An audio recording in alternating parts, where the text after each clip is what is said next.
وائل الصلوي.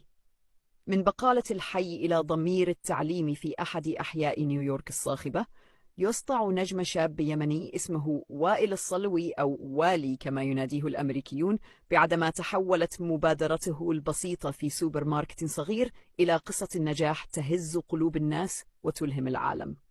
بدأ كل شيء بلحظة تلقائية مع طفل يدعى زمير، حين تحداه والي ذات يوم قائلا: إذا حصلت على درجات عالية في المدرسة خذ ما تشاء من السوبر ماركت. فعلا اجتهد الطفل وحقق نتيجة مشرفة، ليعود إلى والي بابتسامة الانتصار ويأخذ جائزته من الحلوى والهداية، فتتحول هذه اللفتة إلى شرارة لمبادرة اجتماعية وتعليمية غير مسبوقة.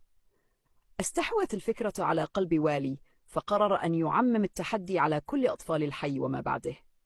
وضع معايير واضحة: إذا حصل الطالب على 80% فأعلى له هدية وما يريد من البقالة، وإذا كانت الدرجة بين 90% و100 فله $100 بالإضافة لكل ما يرغب به. والطفل المواظب الذي لا يتغيب عن المدرسة ينال مكافأة خاصة مهما كانت درجاته. أما من تحسنت درجاته بشكل ملحوظ وتجاوزت 80% بعد فترة من التضاعف، ما إن انتشر الخبر حتى أصبح اسم والي رمزاً للفرح ومقصداً للأطفال المتفوقين الذين يسرعون نحوه بكشوف الدرجات، كما لو كان والداً ينتظر أبنائه بفخر، يصورهم، يحتفي بهم، ينشر قصصهم، ويحول النجاح إلى حدث مجتمعي يبعث السعادة. في البداية كان والي يمول الهداية من ماله الخاص، ثم قرر إنشاء رابط للتبرعات، فتدفقت عليه المساهمات من أولياء الأمور والمعلمين وسكان الحي والمتابعين على تيك توك. بعضهم أرسل $10 وآخرون 100، حتى جمع أكثر من $65,000 خلال أشهر قليلة. تحولت قصة وائل إلى ترند عالمي، واستضافته قنوات كبرى مثل BBC، وتحدث عنه المؤثرون والمصورون وصانعو المحتوى.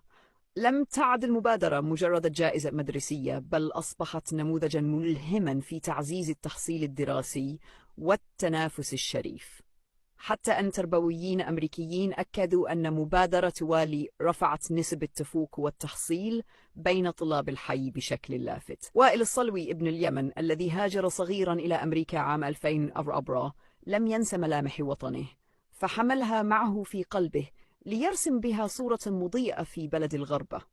بابتسامة وقلب مفتوح حول السوبر ماركت إلى مساحة أمل، وأعاد تعريف النجاح بطريقة إنسانية عربية ويمنية أصيلة.